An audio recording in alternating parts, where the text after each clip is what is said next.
Docteur Bourgeois, alors je viens vous voir parce que j'ai quelques amis qui ont eu la malchance d'avoir une compagne qui a dû se faire opérer pour un cancer du sein. Et dans leur conversation, quand je leur posais des questions, je voyais dans la manière dont ils s'exprimaient une détresse un peu latente, c'est-à-dire qu'ils n'osaient pas s'exprimer, ils ne savaient pas comment gérer cette nouvelle. Tout d'un coup, on apprend que votre femme, voilà, elle a un cancer du sein. Donc, qui dit cancer, déjà, c'est le fameux crabe qui fait peur. Et ensuite, du sein, comment peut-on soutenir ces gens-là? Alors effectivement, c'est une bonne question, parce que c'est une question qu'on vit tous les jours. Je pense qu'accompagner, c'est en tout cas participer au traitement, c'est essentiel. Je pense que pour être traité sur une maladie aussi importante que le cancer, il faut être accompagné. Et la première personne, évidemment, c'est le mari, c'est le conjoint, c'est la famille. Et donc, c'est essentiel de faire participer le conjoint et la famille à la prise en charge du cancer. Alors, la prise en charge du cancer, ça démarre au moment de l'annonce. Donc, il y a effectivement l'annonce. C'est important de ne pas être seul quand on vous annonce qu'il y a un cancer. Donc, c'est important d'être accompagné. C'est important que le mari soit là, que le mari entende les mots que va prononcer le médecin, le thérapeute. Parce que déjà, cet électrochoc, il va être partagé. Et donc le fait que le mari soit présent, c'est aussi un élément qui va permettre ensuite après d'en discuter en dehors du cabinet de consultation. Donc ça, c'est la prise en charge immédiate, mais il y a la prise en charge aussi du traitement. Les traitements sont lourds, c'est des gestes chirurgicaux, c'est des agressions, c'est des traitements médicaux, des chimiothérapies, des radiothérapies, de l'hormonothérapie. Donc tout ça renvoie effectivement à une problématique de la féminité, une problématique de couple et à des problèmes sexuels et des problèmes relationnels. Juste la vie.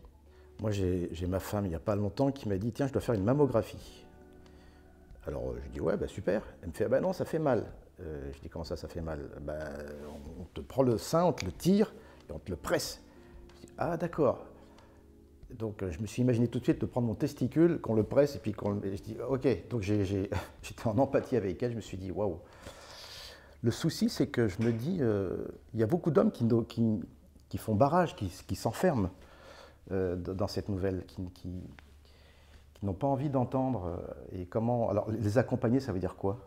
C'est quelque chose qui doit être un peu intuitif. Alors après, nous soignons, on est là pour donner des idées directrices, pour les aider, pour aussi accompagner ce rôle, j'allais dire ce métier d'accompagnant, parce que c'est une maladie chronique, le cancer. C'est une maladie qui débute. Et puis, il y a le traitement. Et ce que je disais, il y a la surveillance. Donc, ça ne s'arrête pas. Une cicatrice, elle est là toute la vie. Donc, effectivement, il faut permettre au mari d'accepter la maladie de sa femme. Il faut permettre à la patiente de s'accepter elle-même pour que son mari l'accepte. Donc, c'est vraiment une espèce d'alchimie entre ces deux personnes. Et c'est, à mon sens, essentiel. Alors j'avais une deuxième question. Comment se passe la rééducation quand on a appris tout ça, quand on a passé toutes ces épreuves? Ensuite, à un moment donné, il faut rentrer dans la vie, il faut avoir une vie normale et il faut avoir des comportements normaux, sachant qu'on a été quand même pris dans un étau. Alors, vous avez des spécialistes pour rééduquer tout ça? Il faut des spécialistes. En fait, le travail de prise en charge du cancer, c'est un travail d'équipe. C'est une vraie équipe.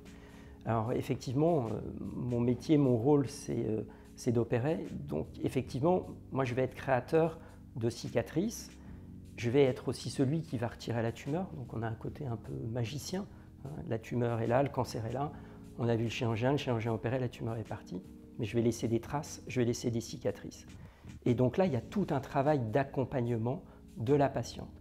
Et pour moi, un des travaux les plus importants, c'est le travail sur la cicatrice, sur la mobilité, sur le retour à la vie.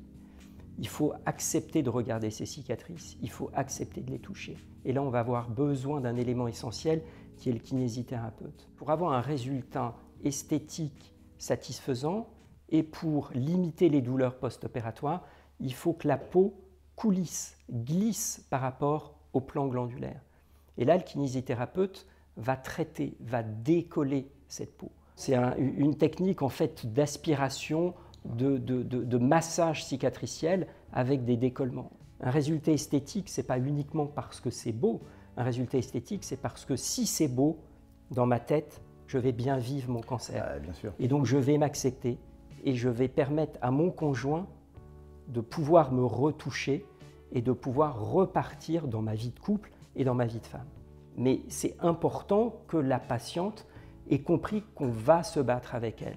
Alors nous, soignants, on va se battre pendant une période donnée, mais ensuite après, elle va retourner dans sa vie personnelle et donc il va falloir qu'elle se batte avec ses armes. Et ses armes, c'est quand même beaucoup son conjoint, c'est beaucoup sa famille, puis elle va retourner dans la vie professionnelle, donc c'est aussi beaucoup l'entourage professionnel.